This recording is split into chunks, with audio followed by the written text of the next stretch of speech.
Astro TV அனுசுய நேயர்களுக்கு வணக்கம். உங்கள் ஜோதிடர் முருகேசன் பேசுகிறேன்.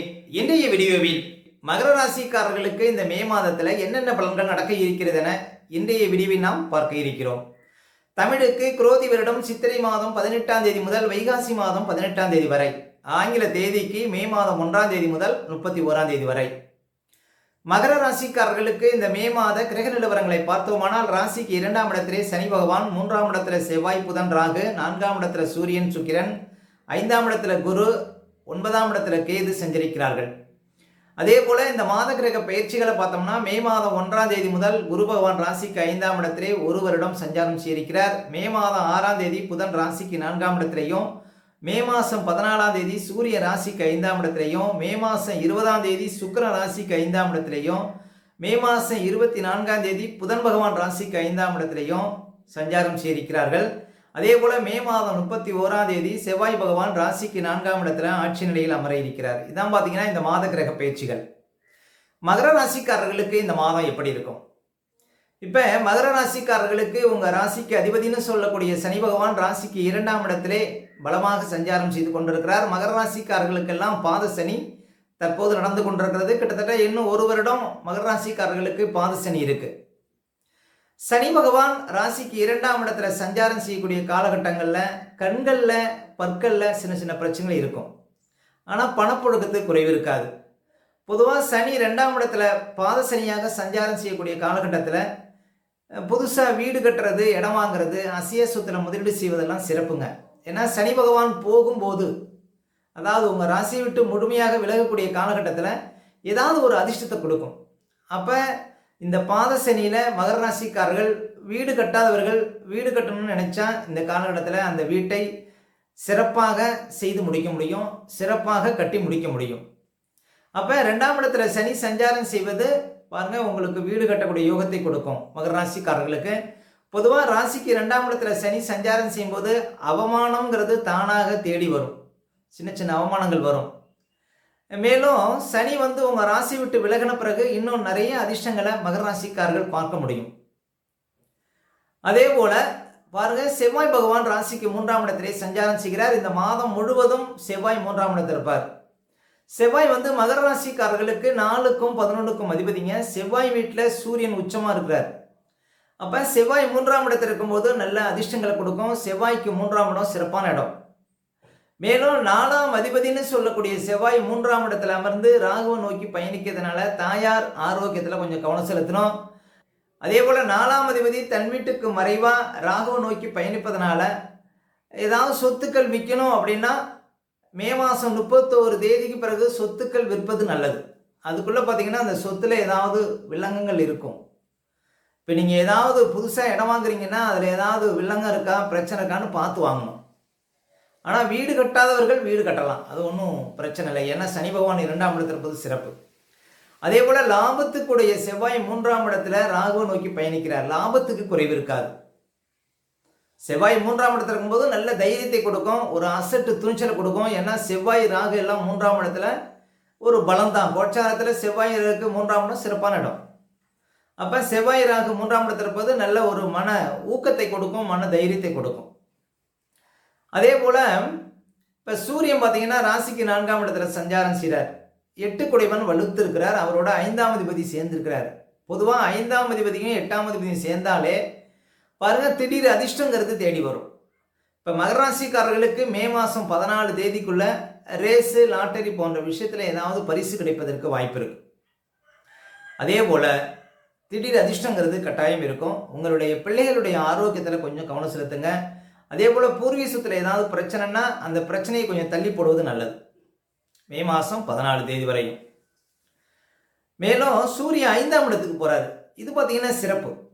சூரியன் 5ஆம் இடத்துல பாருங்க குருவோட 3ஆம் அதிபதியோட சேர்ந்து சஞ்சாரம் செய்ய போகிறார். பொதுவாக குரு பகவான் இந்த மாதத்திலேருந்து 5ஆம் இடத்துல இன்னும் ஒரு வருஷம் இருப்பார். இன்னும் ஒரு வருஷத்துக்கு மகர ராசிக்காரர்களுக்கு ராஜயோகம். ஏன்னா குரு பகவான் சாதகமான இடத்திலே இந்த மாதத்திலிருந்து சஞ்சாரம் செய்திருக்கிறார். மகர ராசிக்காரர்களுக்கு நீண்டகால கஷ்டத்திலிருந்து வெளிவரக்கூடிய ஒரு யோகத்தை குரு பகவான் உங்களுக்கு கொடுக்க இருக்கிறார். ஏன்னா குரு பகவான் கோச்சாரத்தில் ராசிக்கு 2, 5, 7, 9, 11 சஞ்சாரம் செய்யும் போது தான் யோகத்தை கொடுப்பார், ராஜ யோக பலன்களை கொடுப்பார். அப்போ குரு பகவான் இந்த மாதத்திலேருந்து 5ஆம் இடத்தில் அமர்வது பெரிய சிறப்புங்க. திருமணம், குழந்தை பாக்கியம், வெளிநாடு யோகம், புதிய உத்தியோகம், உயர் பதவி, இன்க்ரிமெண்ட்டு, இப்படி பல அதிர்ஷ்டங்களை மகர ராசிக்காரர்கள் இந்த மாதத்துலேருந்து பார்க்க போகிறீங்க. அது ஒரு சிறப்பு.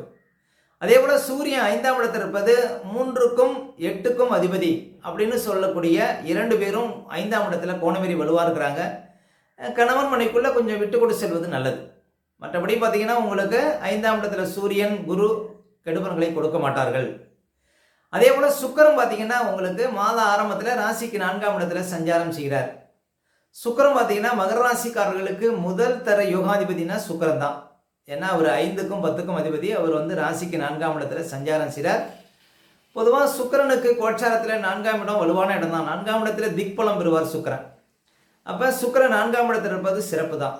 வண்டி, வாகனம், இடம், பூமி, கட்டடம் இது சார்ந்த விஷயத்தில் முன்னேற்றம் தான் கொடுக்கும். அதே போல் மே மாதம் 20 தேதி பிறகு சுக்கிரன் ராசிக்கு 5ஆம் இடத்துல அமர இருக்கிறார்.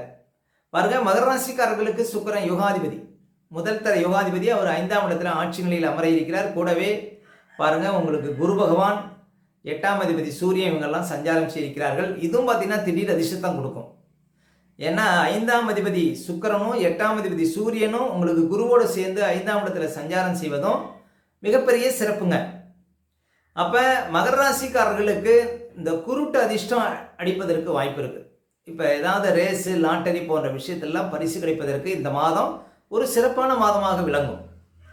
அதே போல் எதிர்பாராத பணவரவு, எதிர்பாராத ஒரு யோகம், எதிர்பாராத ஒரு அதிர்ஷ்டம், இதெல்லாம் இந்த மாதம் கிடைப்பதற்கு வாய்ப்பு இருக்குங்க மகர ராசிக்காரர்களுக்கு. அப்போ இந்த சுக்கிரன் 5ஆம் இடத்துக்கு போன பிறகு நல்ல அதிர்ஷ்டகரமான பலன்களை பார்க்க முடியும். நீங்கள் எடுக்கக்கூடிய முடிவுகள் சரியாக இருக்கும். எந்த திட்டம் போட்டாலும் சரியாக போடுவீங்க. மனசில் ஒரு சந்தோஷத்தை பார்க்க முடியும். நல்ல பணப்புழக்கம் இருக்கும். மே மாதம் 20 தேதி பிறகு 5ஆம் அதிபதி 5ஆம் இடத்துல அமர இருக்கிறார்.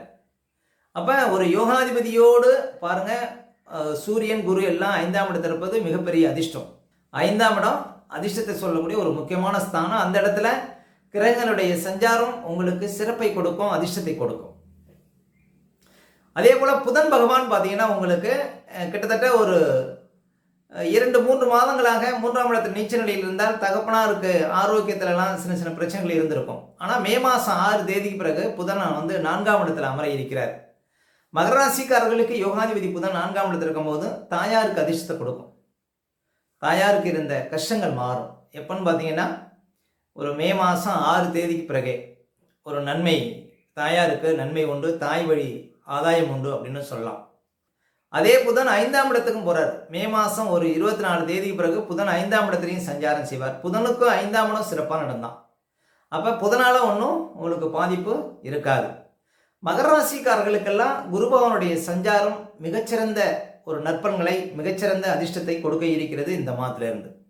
அடுத்த மகர ராசிக்காரர்களுக்கு சந்திராஷ்டமம். இப்போ மகர ராசிக்காரர்களுக்கு இந்த மாதம் எந்த தேதிகளில் சந்திராஷ்டமம் வரும் அப்படின்னு பார்த்தீங்கன்னா மே மாதம் 15, 16, 17 இந்த தேதிகளில் உங்களுக்கு சந்திராஷ்டமம் இருக்குங்க. இந்த தேதிகளில் மட்டும் கொஞ்சம் கவனமாக இருக்கணும். சந்திராஷ்டம தினங்களில் தான் நம்முடைய உடல்காரகன், மனோகாரகன் என்று சொல்லக்கூடிய சந்திரன் 8ல் மறையும் பொழுது நம்ம உடல் ரீதியாகவும் மன ரீதியாகவும் அந்த நாட்களில் பாதிப்படைவோம். அந்த நாட்களில் தாங்க பதட்டம், படபடப்பு, தெளிவில்லாத நிலை, மனக்குழப்பம் இதெல்லாம் கொடுக்கும். அதனால தான் சந்திராஷ்டம தினங்களில் புது முயற்சிகள்லாம் தவிர்க்கணும். அதே போல் வண்டி வாகனத்தில் செல்லும்போது பாதுகாப்பு கவசங்கள்லாம் கண்டிப்பாக அணியணுங்க. மற்றவங்கள்ட்ட பேசும்போதுலாம் ரொம்ப நிதானமாக பேச வேண்டிய நாள் பார்த்தீங்கன்னா இந்த சந்திராஷ்டம தினங்கள். அதனால் சந்திராஷ்டம தினங்களை அனுசரிங்கள், வாழ்க்கையில் வளம் பெறுங்கள். மேலும் மகர ராசிக்காரர்களுக்கு இந்த மாதம் எந்த தேதிகளில் பணப்புழக்கம் சிறப்பாக இருக்கும் அப்படின்னு பார்த்தீங்கன்னா மே 1, 2, அதே போல் மே மாதம் 4, 5, 6, மே 11, 12, 13, 14, 15, மே 22, 23, 24, 25, மே 28, 29 இந்த தேதிகளில் நிறைய பணப்புழக்கத்தை பார்க்க முடியும் மகர ராசிக்காரர்கள். ஓகே, இந்த வீடியோ பிடிச்சிருந்தா ஒரு லைக் கொடுங்க. உங்கள் கருத்துக்களையும் திருவணி கமெண்ட்ஸில் பதிவிடுங்க. நம்ம பல வீடியோ கொடுக்க இருக்கிறோம். நம்ம சேனலை சப்ஸ்கிரைப் பண்ணுங்கள். பக்கத்தில் வரும் பெல் பட்டனையும் கிளிக் பண்ணுங்க. நன்றி, வணக்கம்.